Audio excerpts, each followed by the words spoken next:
There's a silent lie you've heard your whole life, and maybe you still believe it. The idea that being kind, fair, understanding, and patient will get you to the top. But let me tell you something that no one has had the courage to tell you, looking you in the eyes. The world wasn't made for the kind. It was made for those who understand the game. How many times have you done everything right and still been ignored? How many times have you given in, helped, been loyal, and in the end come out losing? Meanwhile, other people, less prepared, less ethical, less good, move forward without asking permission. This is no coincidence. That's structure. The world does not reward good intentions. It rewards perception, positioning, and results. And here's the point that might bother you, but could change your life. You've been conditioned to play a game that doesn't exist. You were taught that justice is the rule. What effort guarantees recognition? That being good is enough. But in practice, the game is different now. A game where the appearance of virtue is worth more than actual virtue, where decisions are made based on human nature, not on ideals, where the end, when well calculated, defines the means. And no, this isn't about becoming a bad person. It's about stopping being naive. Because there's a huge difference between being good and being vulnerable. And most people confuse this. Here, you will understand what truly drives human decisions. You will learn to control perception, silence, emotion, and positioning. You'll discover how to stop being predictable and become someone impossible to ignore. And most importantly, you'll understand how to win without having to ask anyone's permission. If something inside you awakened while listening, don't ignore that feeling. This channel isn't about videos. It's about memories. Remember who you were before the fear, before the exhaustion, before the silence. Each new video here is a different reflection of your own soul, an invitation to understand what the world never taught you. The power you seek outside has always been within you. If you feel that this journey speaks to what lives silently within you, sign up now. Not to follow yet another creator, but to reconnect with something the world tried to make you forget. Because here, every word was made to heal, each reflection to awaken, and each video serves as a reminder. You are not alone on the path back to yourself. Click on subscribe and turn the algorithm into a daily reminder of who you really are. He begins to realize something no one dared to tell him clearly.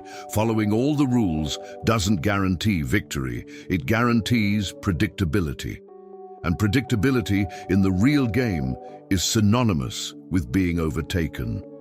From an early age, they taught him that playing fair was enough, that effort and discipline were sufficient. But in practice, he observes less capable people advancing faster. Why? Because they understood something essential that many ignore. Life is not guided by ideals, but by reality.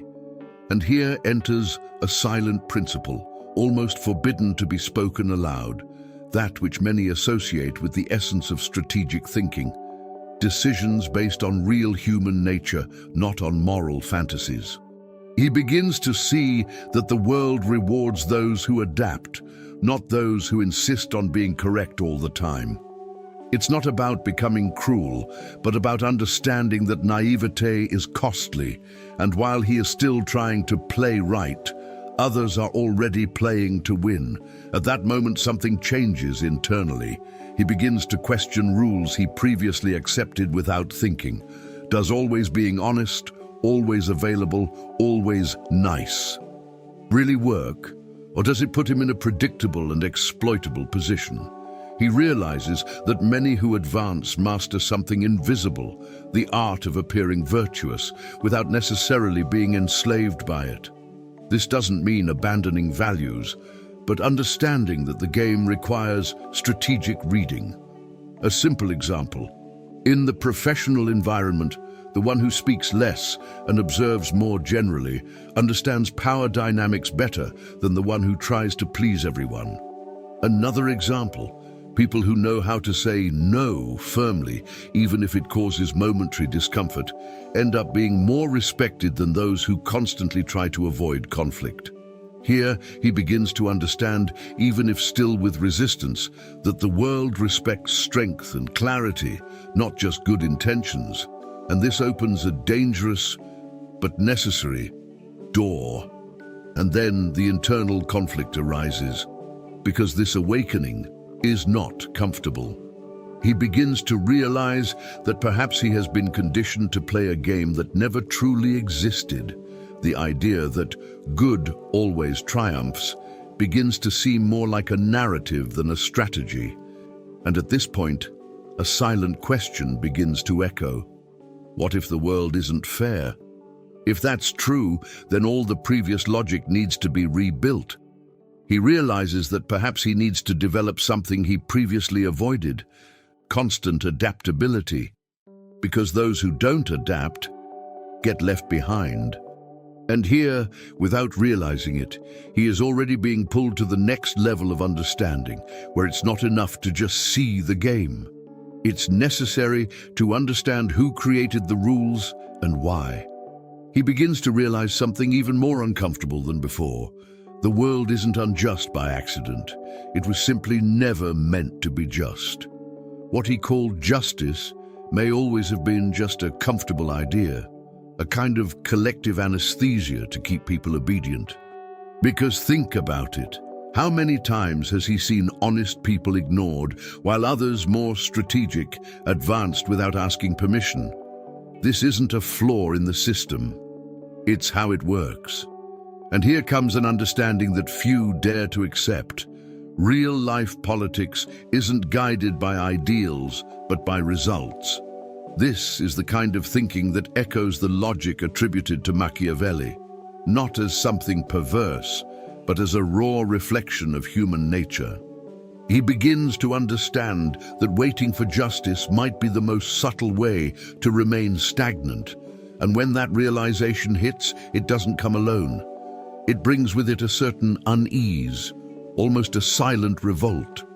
Because he begins to remember moments when he was betrayed precisely because he trusted too much in a sense of justice that only existed in theory. He realizes that many rules are imposed to maintain balance, not to guarantee individual victory, and that changes everything. A clear example: in the corporate environment, those who expect recognition only for their effort are usually forgotten. But those who understand the game, those who know how to position themselves, communicate results, and create a perception of value, advance.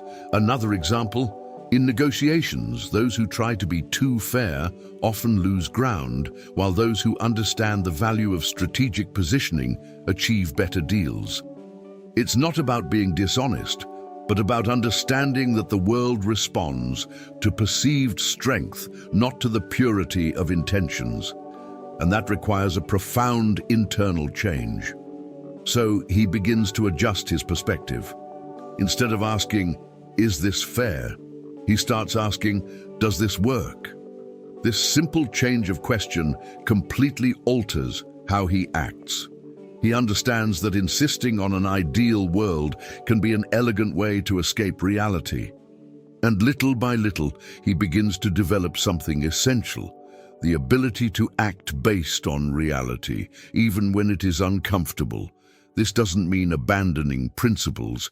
It means not being naive enough to be manipulated by them. And here, a new kind of power emerges, the power that comes from clarity, because when he stops expecting justice, he begins to see the game as it really is. And when that happens, a new question begins to arise in his mind.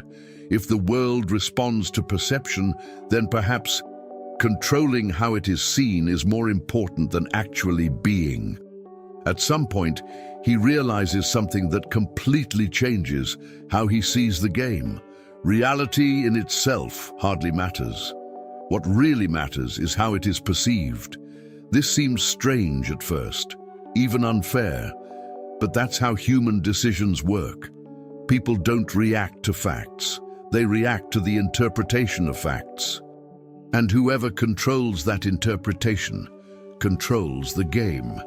It is here that he begins to understand, in practice, the weight of what many associate with Machiavelli. The appearance of virtue can be as or more powerful than virtue itself, not because the world is false, but because it is symbolic. He begins to notice that respected people are not always the most competent, but they are, almost always, those who best communicate their competence. And this opens up a new field of strategy that he had never considered. From then on, he begins to observe behaviors with different eyes. He notices, for example, that someone who enters a room with firm posture, speaks slowly, and makes eye contact already has an advantage, even before opening their mouth. He realizes that someone who dresses intentionally, who knows when to speak and when to remain silent, conveys authority without needing to constantly prove anything. A practical example. In a meeting, two people may have the same technical level, but the one who presents ideas with clarity, confidence, and the right timing is the one who will be remembered. Another example, on social media, those who build a coherent and consistent image, even without being the best, often position themselves as a reference. This is not cheap manipulation. It's a deep understanding of how the human mind works. He begins to apply small adjustments. He speaks less, observes more, chooses his words better, avoids unnecessary exposure. And almost without realizing it, he begins to change how others perceive him. But with this power comes a silent responsibility and a risk. Because in understanding that perception shapes social reality, he approaches a fine line, using it intelligently or getting lost in an empty persona. And this is where a deeper concept comes in, virtu and fortuna, the ability to act skillfully within the circumstances that arise. It's not enough to just appear to be, you have to sustain it, because perception without a real basis crumbles over time. So he learns to balance. He builds an image, but he also builds substance. He shows strength, but he also develops competence. And in this process, something begins to change within him. He no longer reacts emotionally as before. He begins to realize that emotion, when misused, distorts perception, and this can be costly. And then comes the next inevitable stage of this journey, learning to deal with his own emotions, not as a weakness, but as a tool. He begins to notice that it's not the circumstances that bring people down. It's the impulsive reactions to them. Anger, guilt, fear, natural emotions, yes, but extremely dangerous when they take control. Because the moment he reacts without thinking, he gives away something valuable, predictability. And predictability in the real game is vulnerability. This is where he understands a silent, almost uncomfortable principle. Emotions shouldn't guide decisions. They should inform decisions. He doesn't need to stop feeling. That would be impossible. But he needs to learn to observe what he feels without becoming a hostage to it. It's the kind of clarity that few develop, but that completely changes someone's position in the world. And once again, this connects with that cold and precise logic that many associate with Machiavelli. Decisions based on real human nature, not on momentary impulses. From that point on, he begins to test this in practice. In a discussion, instead of reacting immediately, he learns to pause, and that pause changes everything. Because while the other person is emotionally exposed, he remains stable, reading the situation. A simple example, someone tries to provoke him at work. Before, he would respond with the same intensity. Now, he observes, responds neutrally, and often the other person disarms themselves.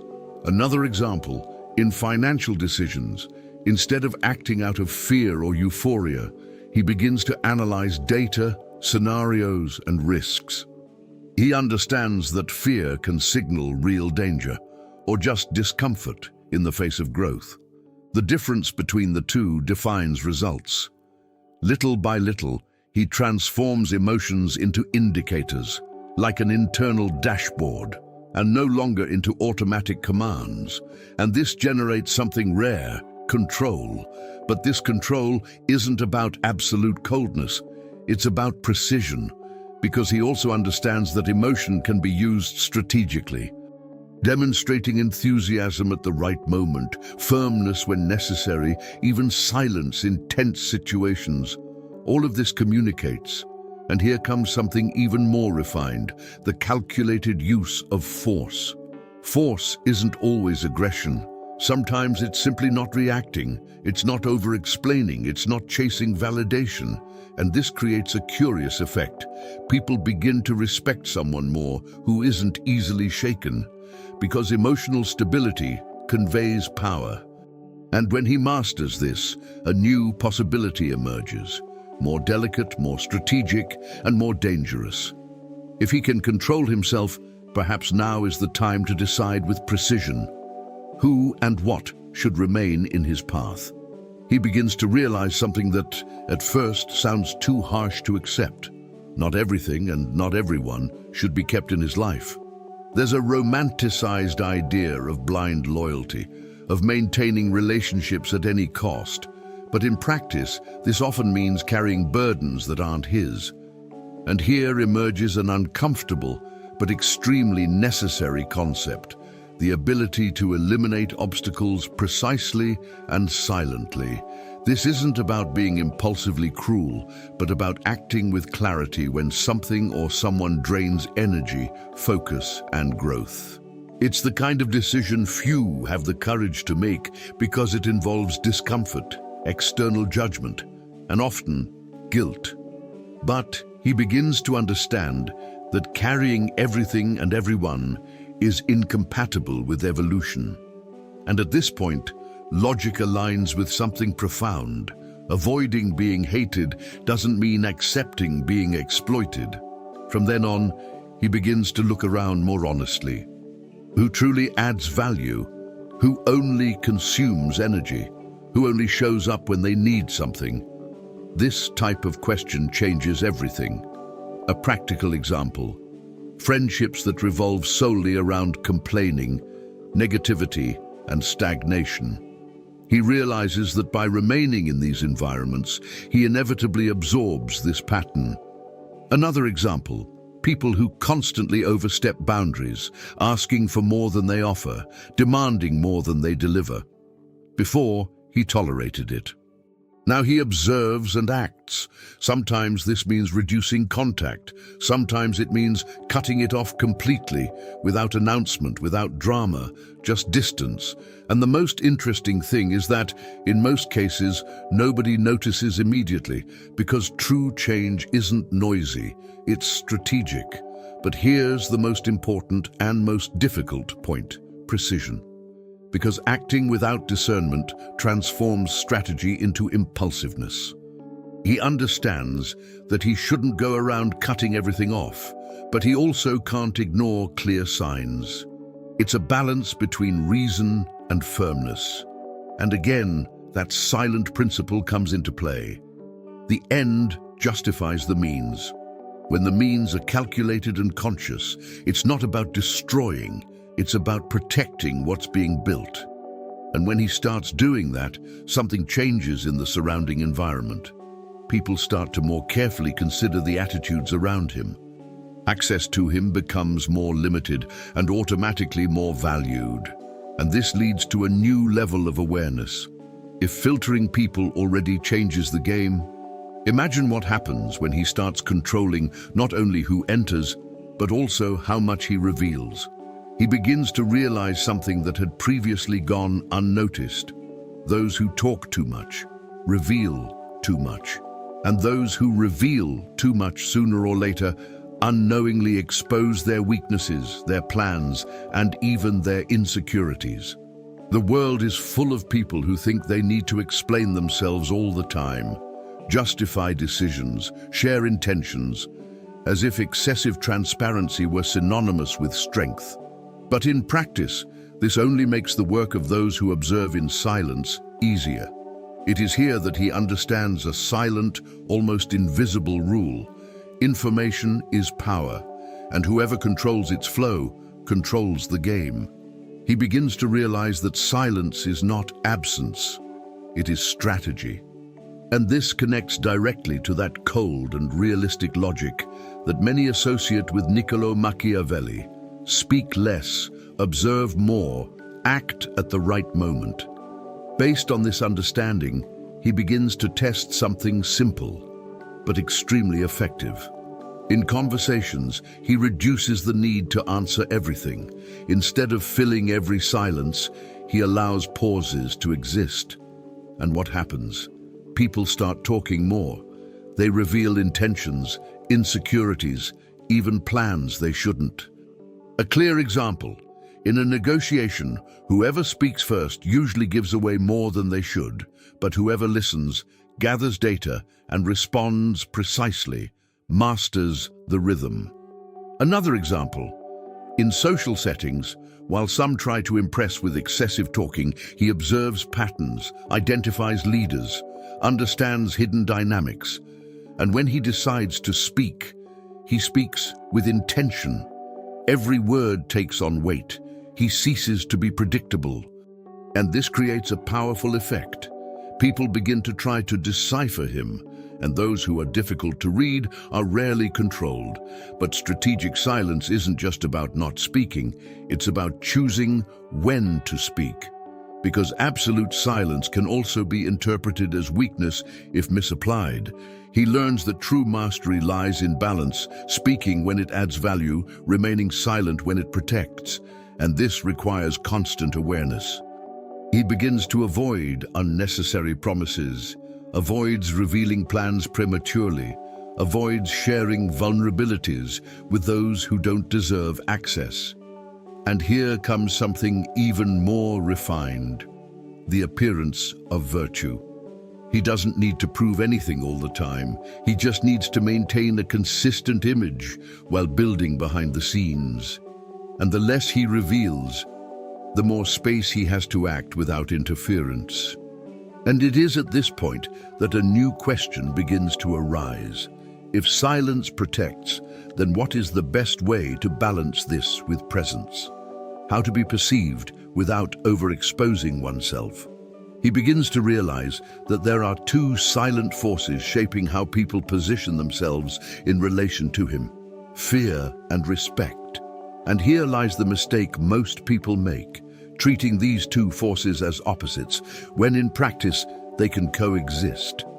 For a long time, they were taught that it was better to be loved, accepted, cherished, but experience shows otherwise.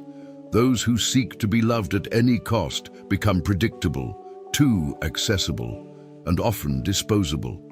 It is here that he begins to understand one of the most misinterpreted principles associated with Niccolo Machiavelli.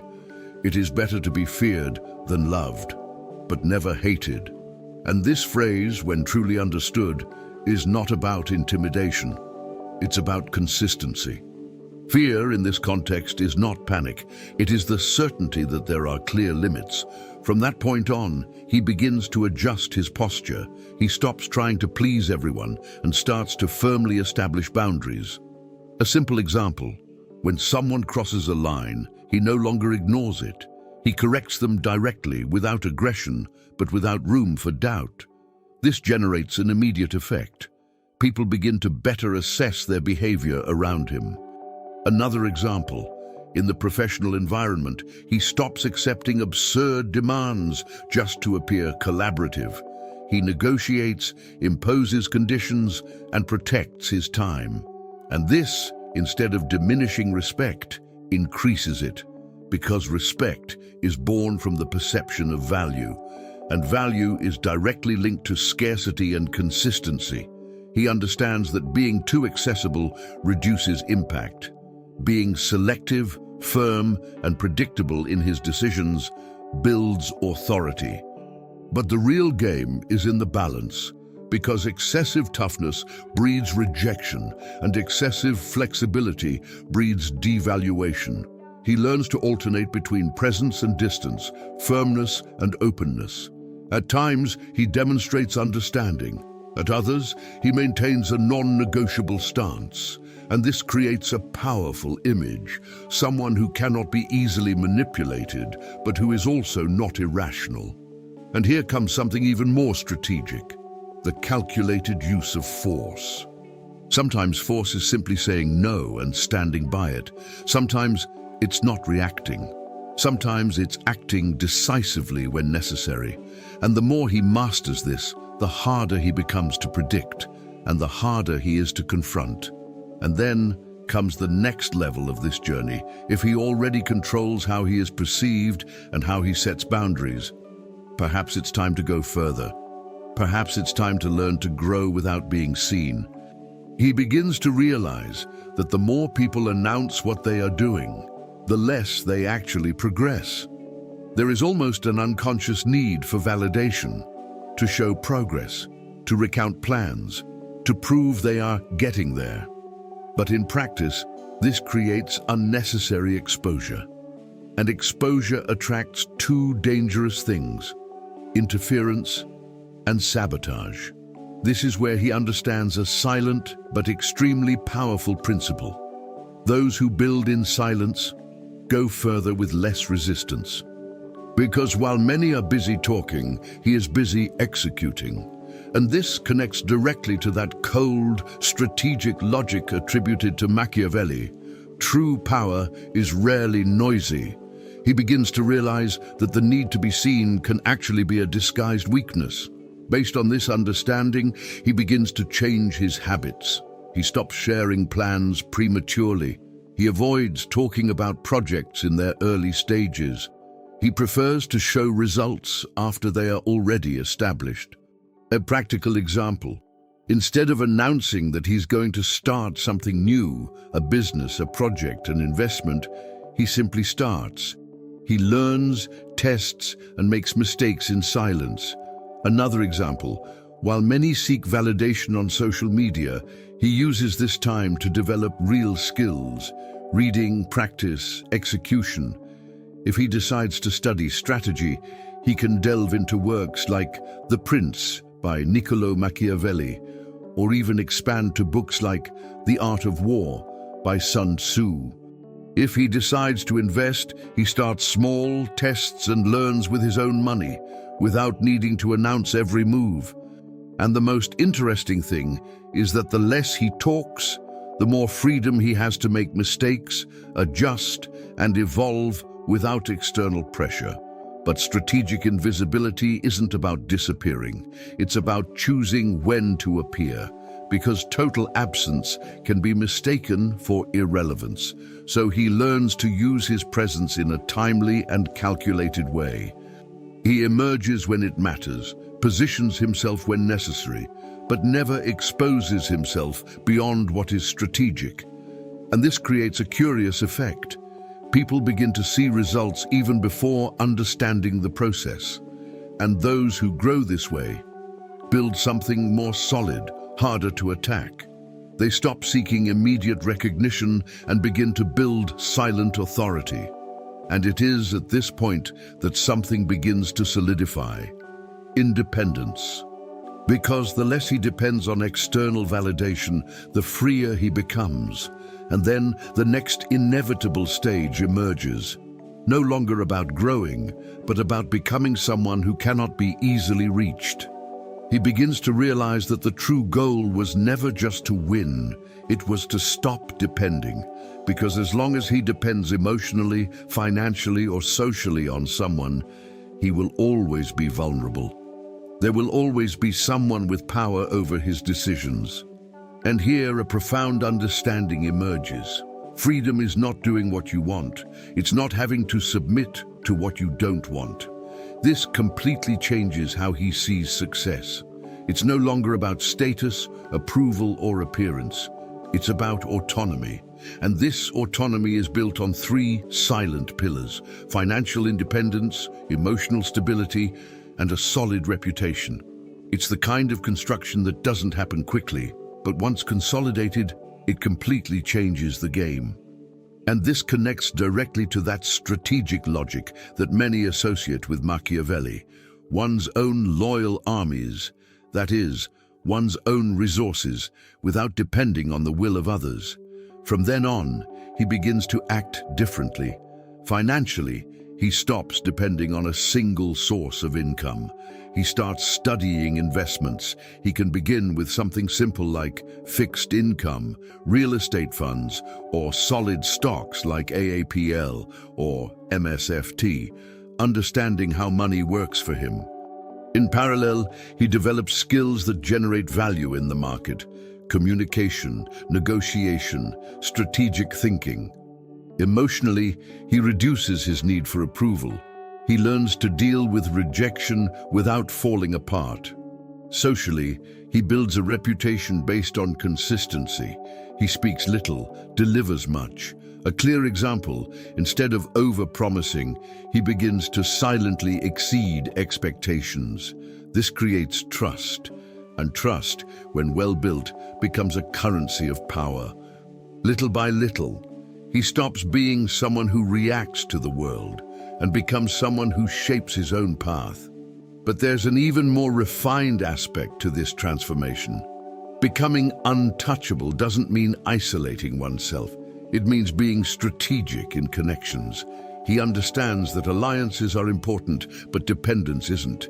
He builds relationships, but never places his destiny in someone else's hands.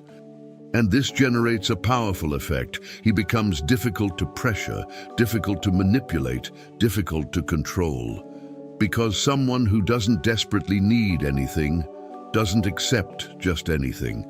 And here again comes a silent principle: virtu and fortuna, acting skillfully within the circumstances, but always prepared for change. He doesn't seek absolute control. He seeks constant preparation.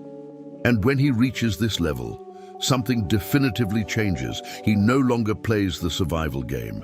He begins to play the choice game. And this naturally leads to the final step, because understanding all this is useless if it's not put into practice.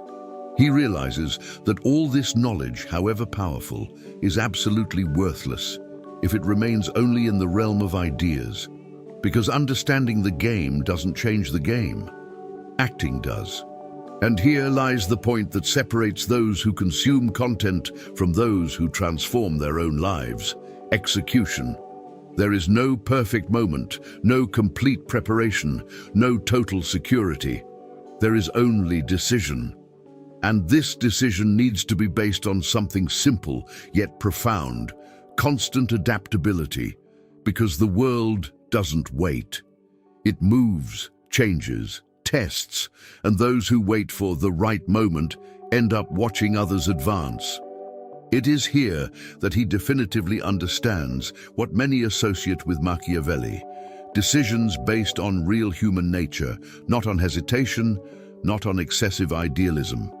So he starts small, but he starts. He observes his routine and identifies where he's being passive, where he's accepting more than he should, where he's talking too much and acting too little. A practical example: he decides to test strategic silence for a week, talking less, observing more. Another example: he begins to establish clear boundaries in situations where he previously gave in easily. It can be something simple, like refusing an unnecessary demand or not responding immediately to everything. In the financial field, he decides to take the first step, opens an investment account, studies the basics, puts a small amount into practice. In the personal field, he begins to better select who he spends time with. Nothing grandiose at the beginning, but consistent. Because he understands that it's not intensity that transforms, it's conscious repetition, and little by little, these small actions begin to generate real changes. But there's something even more important. He stops waiting for validation. He doesn't need anyone to agree, he doesn't need anyone to understand, because this kind of transformation is silent, internal, strategic. And here's an essential point. the calculated use of force. Sometimes force is acting even when afraid. Sometimes it's maintaining a decision even under pressure. Sometimes it's simply continuing when no one is watching. And that's exactly what builds something solid. He understands that the game isn't about proving yourself to others. It's about becoming someone who can no longer be ignored. And at that moment, everything connects. Perception, silence, strategy, execution. Because now it's no longer theory. Now it's movement. And movement changes destiny. Now tell me, after all this, do you really still believe you can keep playing the same way and expect a different result? Because deep down, you already understand. The game is different now. The question is, are you going to have the courage to play for real, or are you going to keep hiding behind comfortable excuses? How many times have you realized you were being used and did nothing about it? How many times have you stayed silent when you should have set boundaries? How many opportunities did you let slip by, waiting for the right moment that never came? The truth is simple and harsh. Those who don't decide are decided. And if you don't start applying this now, someone who understands this game better than you will continue to move ahead of you. So I want you to do something different today, not tomorrow, not next week. Today, choose one thing. Just one. It could mean talking less and observing more. It could be about setting a limit that you've been putting off. It might be a good idea to stop over-explaining your decisions. It could be starting something quietly, without telling anyone. But do it, because knowledge without action is just sophisticated entertainment, and you're not here to be entertained. You are here to evolve. Now I want to know from you, what aspect of this video bothered you the most? Where did you realize you're being naive and need to change? Write it here in the comments, because sometimes admitting that is already the first step to getting out of that rut. And if you want to continue learning how to think strategically, act with precision, and position yourself in a way that the world can't ignore, subscribe to the channel and turn on notifications. Because here, you won't receive empty motivation. You'll learn the game as it really is.